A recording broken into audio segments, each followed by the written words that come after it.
Recorded by Gesine. Dream Psychology by Sigmund Freud. Translated by M.D. Eder.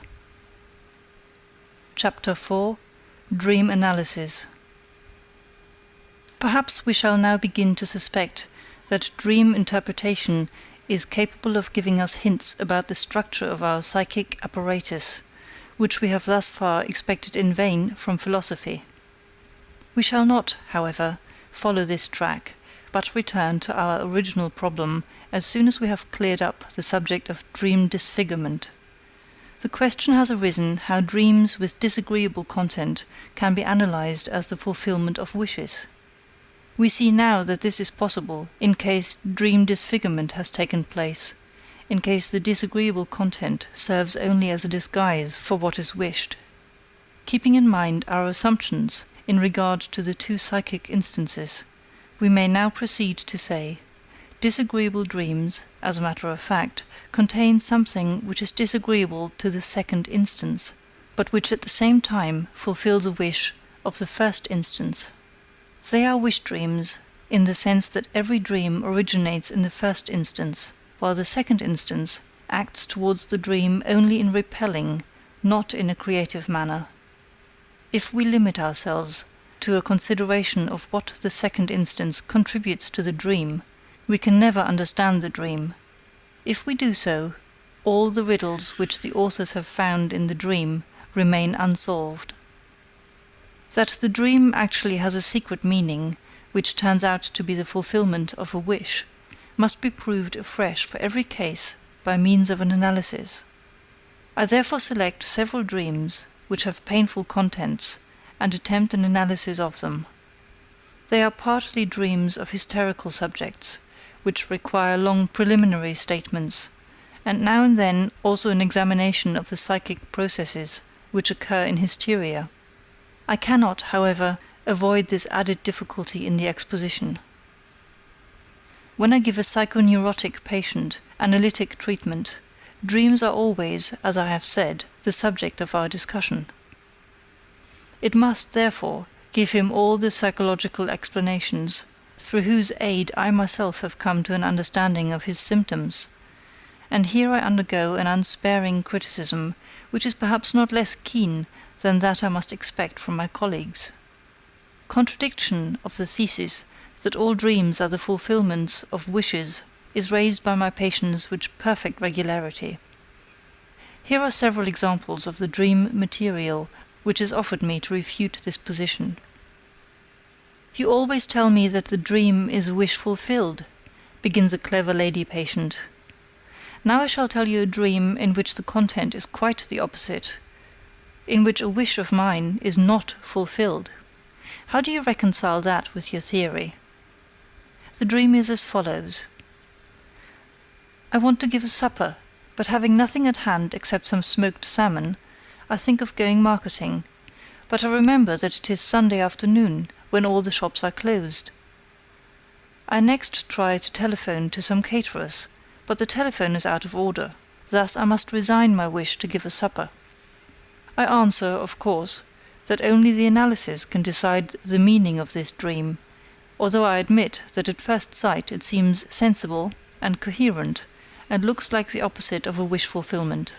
But what occurrence has given rise to this dream? I ask. You know that the stimulus for a dream always lies among the experiences of the preceding day. Analysis. The husband of the patient, an upright and conscientious wholesale butcher, had told her the day before that he is growing too fat, and that he must, therefore, begin treatment for obesity.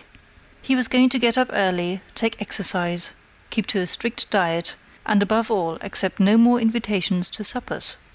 She proceeds laughingly to relate how her husband, at an inn table, had made the acquaintance of an artist, who insisted upon painting his portrait because he, the painter, had never found such an expressive head. But her husband had answered in his rough way that he was very thankful for the honor, but that he was quite convinced that a portion of the backside of a pretty young girl would please the artist better than his whole face. She said that she was at the time very much in love with her husband, and teased him a good deal. She had also asked him not to send her any caviar. What does that mean? As a matter of fact, she had wanted for a long time to eat a caviar sandwich every forenoon, but had grudged herself the expense. Of course, she would at once get the caviar from her husband, as soon as she asked him for it. But she had begged him, on the contrary, not to send her the caviar, in order that she might tease him about it longer. This explanation seems far-fetched to me. Unadmitted motives are in the habit of hiding behind such unsatisfactory explanations. We are reminded of subjects hypnotized by Bernheim, who carried out a post-hypnotic order, and who, upon being asked for their motives, instead of answering, "I do not know why I did that," had to invent a reason that was obviously inadequate. Something similar is probably the case with the caviar of my patient. I see that she is compelled to create an unfulfilled wish in life. Her dream also shows the reproduction of the wish as accomplished. But why does she need an unfulfilled wish? The ideas so far produced are insufficient for the interpretation of the dream. I beg for more. After a short pause, which corresponds to the overcoming of a resistance, she reports further that the day before she had made a visit to a friend, of whom she is really jealous, because her husband is always praising this woman so much. Fortunately, this friend is very lean and thin, and her husband likes well-rounded figures. Now, of what did this lean friend speak? Naturally, of her wish to become somewhat stouter. She also asked my patient, "When are you going to invite us again? You always have such a good table." Now the meaning of the dream is clear. I may say to the patient, "It is just as though you had thought at the time of the request, 'Of course I'll invite you so you can eat yourself fat at my house and become still more pleasing to my husband. I would rather give no more suppers.' The dream then tells you that you cannot give a supper, thereby fulfilling your wish not to contribute anything to the rounding out of your friend's figure. The resolution of your husband to refuse invitations to supper for the sake of getting thin teaches you that one grows fat on the things served in company. Now only some conversation is necessary to confirm the solution. The smoked salmon in the dream has not yet been traced. How did the salmon mentioned in the dream occur to you?" "Smoked salmon is the favorite dish of this friend," she answered. I happen to know the lady, and may corroborate this by saying that she grudges herself the salmon just as much as my patient grudges herself the caviar. The dream admits of still another and more exact interpretation, which is necessitated only by a subordinate circumstance. The two interpretations do not contradict one another, but rather cover each other, and furnish a neat example of the usual ambiguity of dreams, as well as of all other psychopathological formations. We have seen that at the same time that she dreams of the denial of the wish, the patient is in reality occupied in securing an unfulfilled wish, the caviar sandwiches. Her friend, too, had expressed a wish, namely to get fatter, and it would not surprise us if Our Lady had dreamt that the wish of the friend was not being fulfilled, for it is her own wish that a wish of her friend's, for increase in weight, should not be fulfilled. Instead of this, however, she dreams that one of her own wishes is not fulfilled. The dream becomes capable of a new interpretation. If in the dream she does not intend herself, but her friend, if she has put herself in the place of her friend, or, as we may say, has identified herself with her friend. I think she has actually done this, and as a sign of this identification, she has created an unfulfilled wish in reality. But what is the meaning of this hysterical identification? To clear this up, a thorough exposition is necessary. Identification is a highly important factor in the mechanism of hysterical symptoms. By this means, patients are enabled, in their symptoms, to represent not merely their own experiences, but the experiences of a great number of other persons, and can suffer, as it were, for a whole mass of people, and fill all the parts of a drama by means of their own personalities alone. It will here be objected that this is a well-known historical imitation. the ability of hysteric subjects to copy all the symptoms which express them when they occur in others, as though their pity were stimulated to the point of reproduction. But this only indicates the way in which the psychic process is discharged in hysterical imitation. The way in which a psychic act proceeds and the act itself are two different things. The latter is slightly more complicated than one is apt to imagine the imitation of hysterical subjects to be. It corresponds to an unconscious concluded process, as an example will show. The physician who has a female patient with a particular kind of twitching lodged in the company of other patients in the same room in the hospital is not surprised when some morning he learns that this peculiar hysterical attack has found imitations. He simply says to himself, "The others have seen her and have done likewise." That is psychic infection. Yes, but psychic infection proceeds in somewhat the following manner. As a rule, patients know more about one another than the physician knows about each of them, and they are concerned about each other when the visit of the doctor is over. Some of them have an attack today. Soon it is known among the rest that a letter from home, a return of lovesickness or the like, is the cause of it. Their sympathy is aroused, and the following syllogism, which does not reach consciousness, is completed in them. If it is possible to have this kind of attack from such causes, I too may have this kind of attack, for I have the same reasons. If this were a cycle capable of becoming conscious, it would perhaps express itself in fear of getting the same attack, but it takes place in another psychic sphere, and therefore ends in the realization of the dreaded symptom. Identification is therefore not a simple imitation, but a sympathy based upon the same etiological claim. It expresses an as though, and refers to some common quality which has remained in the unconscious. Identification is most often used in hysteria to express sexual community. A hysterical woman identifies herself most readily, although not exclusively, with persons with whom she has had sexual relations, or who have sexual intercourse with the same persons as herself.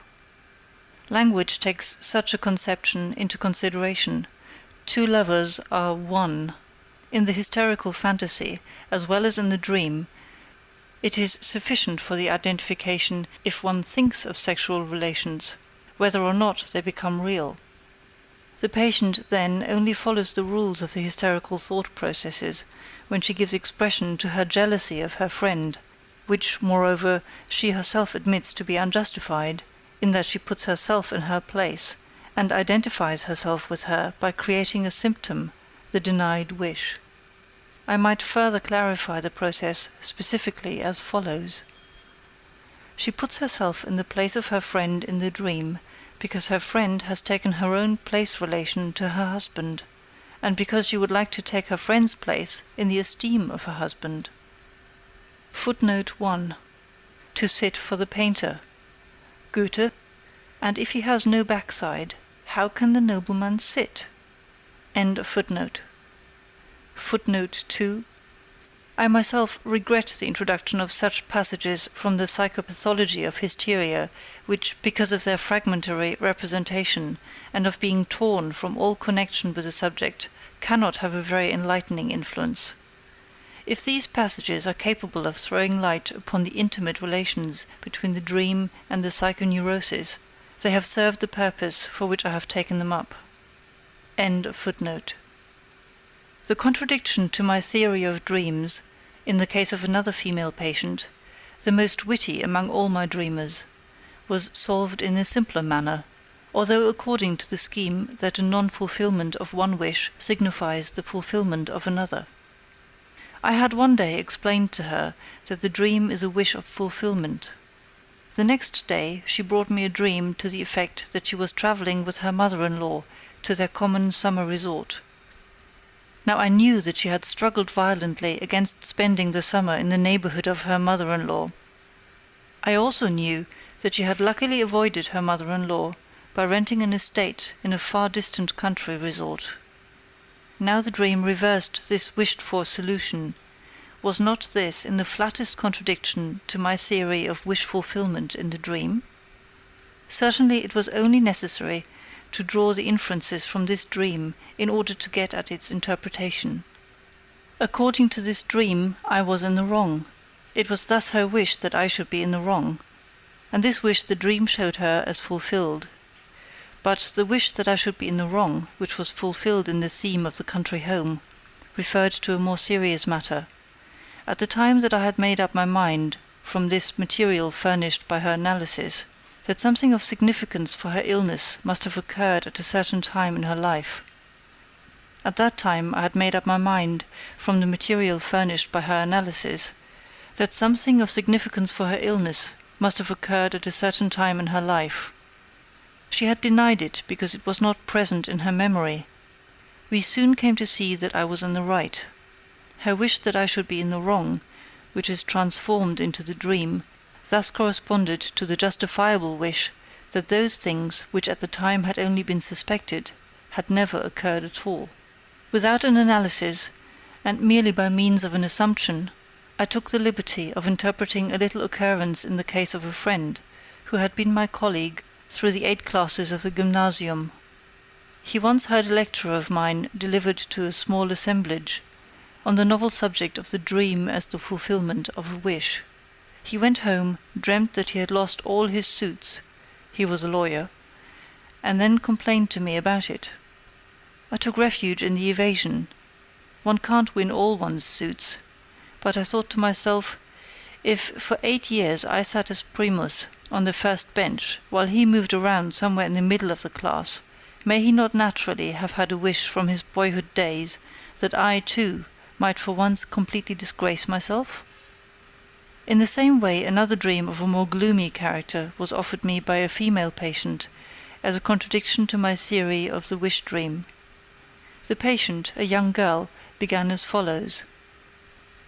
You remember that my sister has now only one boy, Charles.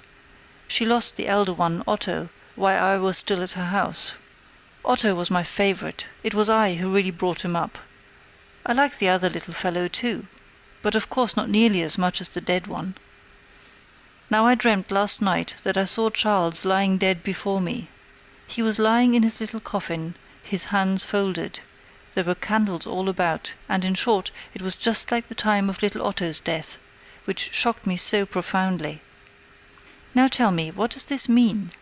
You know me, am I really bad enough to wish my sister to lose the only child she has left? Or does the dream mean that I wish Charles to be dead rather than Otto, whom I like so much better? I assured her that this interpretation was impossible. After some reflection, I was able to give her the interpretation of the dream, which I subsequently made her confirm. Having become an orphan at an early age, the girl had been brought up in the house of a much older sister, and had met, along the friends and visitors who came to the house, a man who made a lasting impression upon her heart. It looked for a time as though these barely expressed relations were to end in marriage, but this happy culmination was frustrated by the sister, whose motives have never found a complete explanation. After the break, the man who was loved by our patient avoided the house. She herself became independent some time after little Otto's death, to whom her affection had now turned. But she did not succeed in freeing herself from the inclination for her sister's friend, in which she had become involved. Her pride commanded her to avoid him, but it was impossible for her to transfer her love to the other suitors who presented themselves in order. Whenever the man whom she loved, who was a member of the literary profession, announced a lecture anywhere, she was sure to be found in the audience. She also seized every other opportunity to see him from a distance, unobserved by him. I remembered that on the day before she had told me that the professor was going to a certain concert, and that she was also going there, in order to enjoy the sight of him. This was on the day of the dream, and the concert was to take place on the day on which she told me the dream.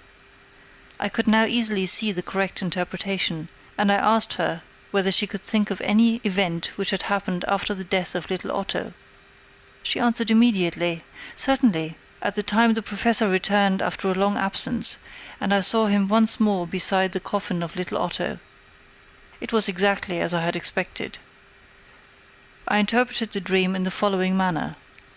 If now the other boy were to die, the same thing would be repeated. You would spend the day with your sister, the professor would surely come in order to offer condolence, and you would see him again under the same circumstances as at that time. The dream signifies nothing but this wish of yours to see him again, against which you are fighting inwardly. I know that you are carrying the ticket for today's concert in your bag. Your dream is a dream of impatience. It has anticipated the meeting which is to take place today by several hours. In order to disguise her wish, she had obviously selected a situation in which wishes of that sort are commonly suppressed, a situation which is so filled with sorrow that love is not thought of. And yet it is very easily probable that even in the actual situation at the bier of the second, more dearly loved boy, which the dream copied faithfully, she had not been able to suppress her feelings of affection for the visitor whom she had missed for so long a time.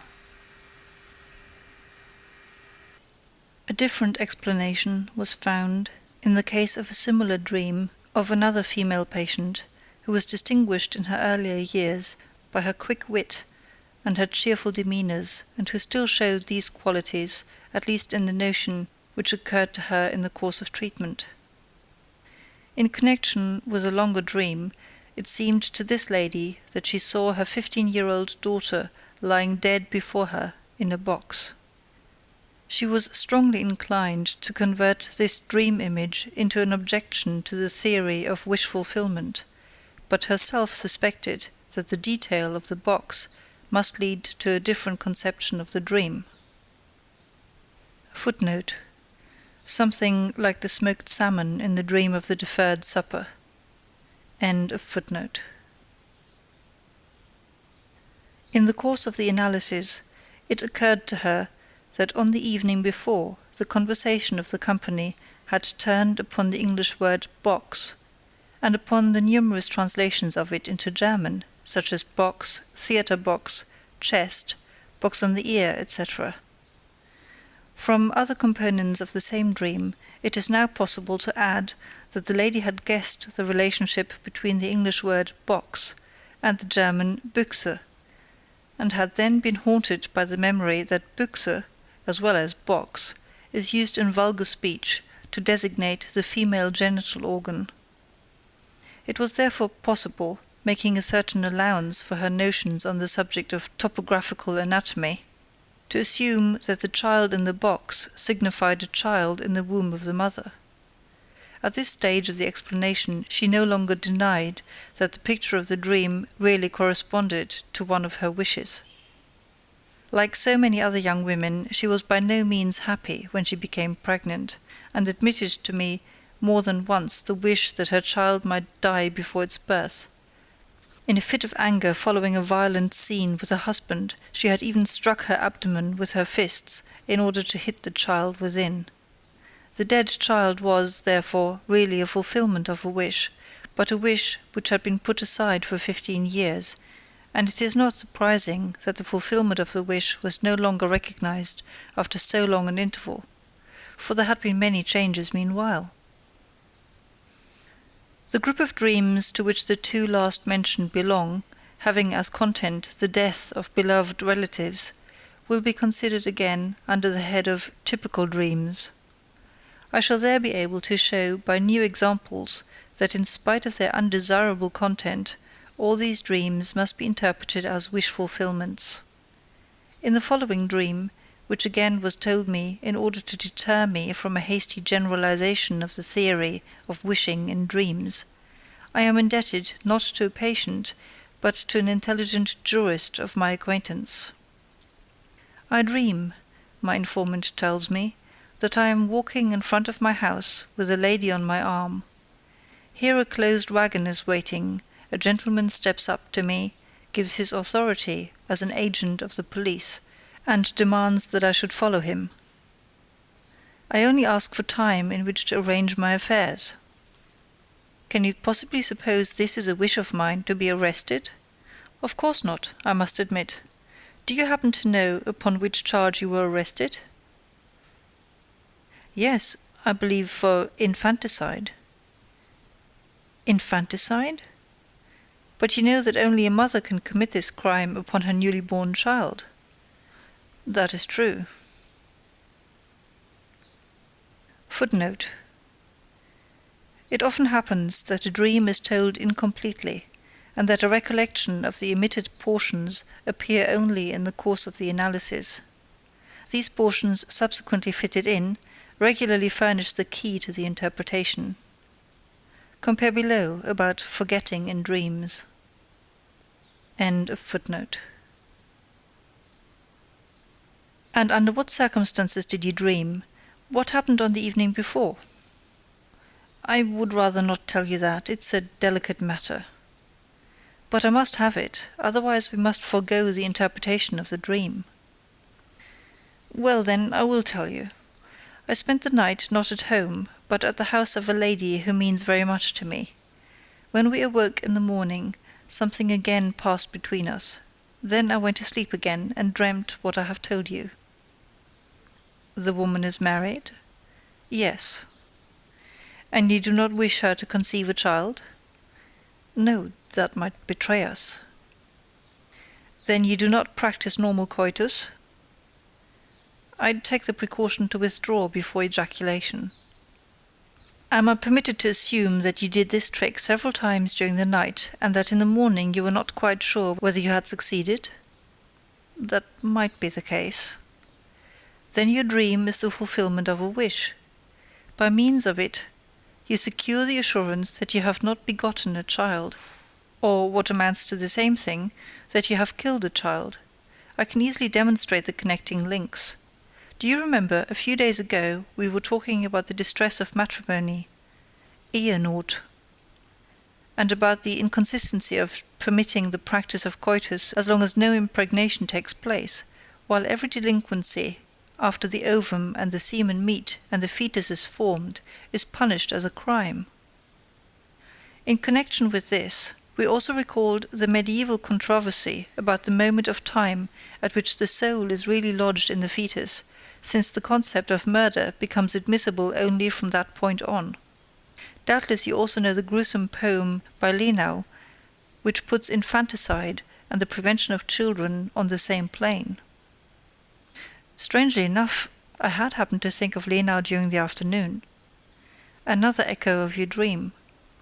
And now I shall demonstrate to you another subordinate wish-fulfillment in your dream. You walk in front of your house with the lady on your arm. So you take her home, instead of spending the night at her house, as you do in actuality. The fact that this was wish-fulfillment, which is the essence of the dream, disguises itself in such an unpleasant form, has perhaps more than one reason. From my essay on the etiology of anxiety neuroses, you will see that I note interrupted coitus as one of the factors which cause the development of neurotic fear. It would be consistent with this that if after repeated cohabitation of the kind mentioned, he should be left in an uncomfortable mood, which now becomes an element in the composition of your dream. You also make use of this unpleasant state of mind to conceal the wish fulfillment. Furthermore, the mention of infanticide has not yet been explained. Why does this crime, which is peculiar to females, occur to you? I shall confess to you that I was involved in such an affair years ago. Through my fault, a girl tried to protect herself from the consequences of a liaison with me by securing an abortion. I had nothing to do with carrying out the plan, but I was naturally for a long time worried lest the affair might be discovered. I understand this recollection furnished a second reason why the supposition that you had done your trick badly must have been painful to you. A young physician who had heard this dream of my colleague when it was told must have felt implicated by it, for he hastened to imitate it in a dream of his own, applying its mode of thinking to another subject. The day before he had handed in a declaration of his income, which was perfectly honest because he had little to declare. He dreamt that an acquaintance of his came from a meeting of the tax commission and informed him that all the other declarations of income had passed uncontested, but that his own had awakened general suspicion, and that he would be punished with a heavy fine. The dream is a poorly concealed fulfillment of the wish to be known as a physician with a large income. It likewise recalls the story of a young girl who was advised against accepting her suitor, because he was a man of quick temper who would surely treat her to blows after they were married. The answer of the girl was, "I wish he would strike me."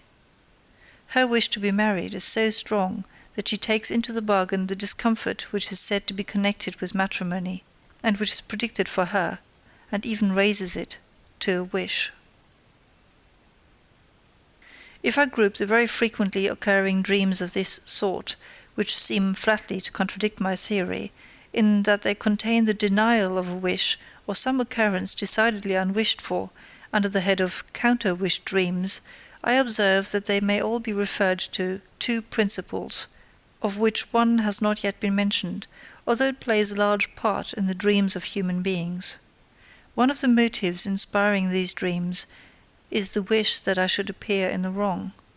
These dreams regularly occur in the course of my treatment if the patient shows a resistance against me, and I can count with a large degree of certainty upon causing such a dream after I have once explained to the patient my theory that the dream is a wish fulfillment.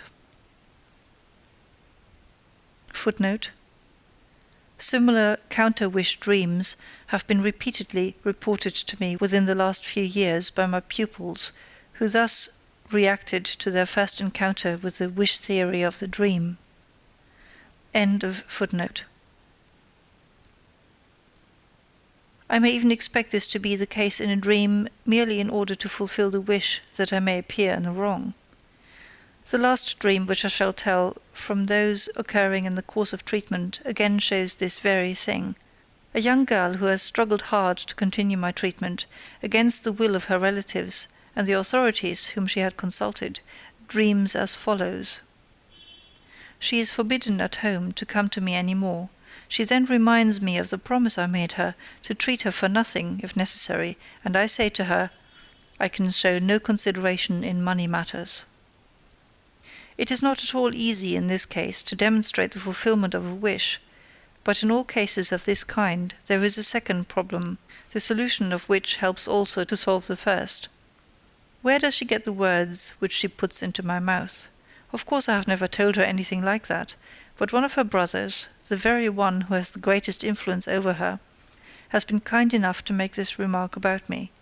It is then the purpose of the dream that this brother should remain in the right, and she does not try to justify this brother merely in the dream.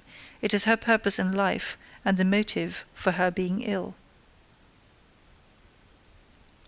The other motive for counter-wish dreams is so clear that there is danger of overlooking it, as for some time happened in my own case. In the sexual make-up of many people there is a masochistic component, which has arisen through the conversion of the aggressive, sadistic component into its opposite.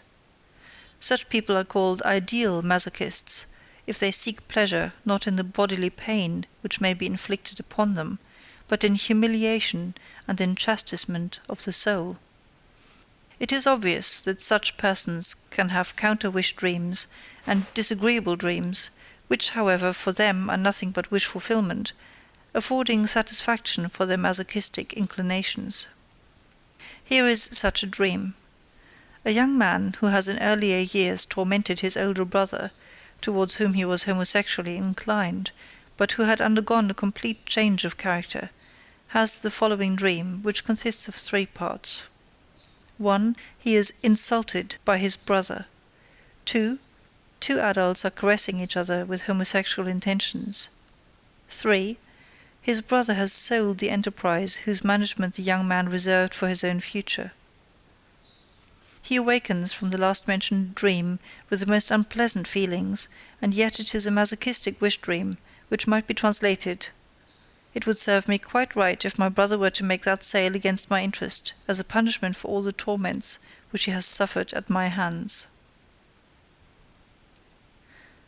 I hope that the above discussion and examples will suffice, until further objection can be raised, to make it seem credible that even dreams with a painful content are to be analyzed as the fulfillment of wishes. Nor will it seem a matter of chance that in the course of interpretation one always happens upon subjects of which one does not like to speak or think. The disagreeable sensation with which such dreams arouse is simply identical with the antipathy which endeavours, usually with success, to restrain us from the treatment or discussion of such subjects, and which must be overcome by all of us, if in spite of its unpleasantness we find it necessary to take the matter in hand.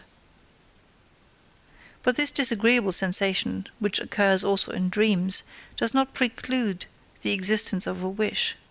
Everyone has wishes which he would not like to tell to others, which he does not want to admit even to himself. We are, on other grounds, justified in connecting the disagreeable character of all these dreams with the fact of dream disfigurement, and in concluding that these dreams are distorted, and that the wish fulfillment in them is disguised until recognition is impossible for no other reason than that the repugnance, a will to suppress, exists in relation to the subject matter of the dream, or in relation to the wish which the dream creates. Dream disfigurement, then, turns out in reality to be an act of the censor. We shall take into consideration everything which the analysis of disagreeable dreams has brought to light, if we reword our formula as follows. The dream is the disguised fulfillment of a suppressed, repressed wish. Now there still remains, as a particular species of dreams with painful content, dreams of anxiety, the inclusion of which under dreams of wishing will find least acceptance with the uninitiated. But I can settle the problem of anxiety dreams in very short order, for what they may reveal is not a new aspect of the dream problem. It is a question, in their case, of understanding neurotic anxiety in general. The fear which we experience in the dream is only seemingly explained by the dream content. If we subject the content of the dream to analysis, we become aware that the dream fear is no more justified by the dream content than the fear in a phobia is justified by the idea upon which the phobia depends. For example, it is true that it is possible to fall out of a window, and that some care must be exercised when one is near a window, but it is inexplicable why the anxiety in the corresponding phobia is so great, and why it follows its victims to an extent so much greater than is warranted by its origin. The same explanation, then, which applies to the phobia, applies also to the dream of anxiety. In both cases, the anxiety is only superficially attached to the idea which accompanies it and comes from another source. On account of the intimate relation of dream fear to neurotic fear, discussion of the former obliges me to refer to the latter. In a little essay on the anxiety neurosis, footnote, see selected papers on hysteria and other psychoneuroses, page 133, translated by A. A. Brill, Journal of Nervous and Mental Diseases, monograph series. End of footnote. I maintained that neurotic fear has its origin in the sexual life, and corresponds to a libido which has been turned away from its object and has not succeeded in being applied. From this formula, which has since proved its validity more and more clearly, we may deduce the conclusion that the content of anxiety dreams is of a sexual nature, the libido belonging to which content has been transformed into fear. End of Chapter 4, Dream Analysis. Recorded by Gesine in March 2007.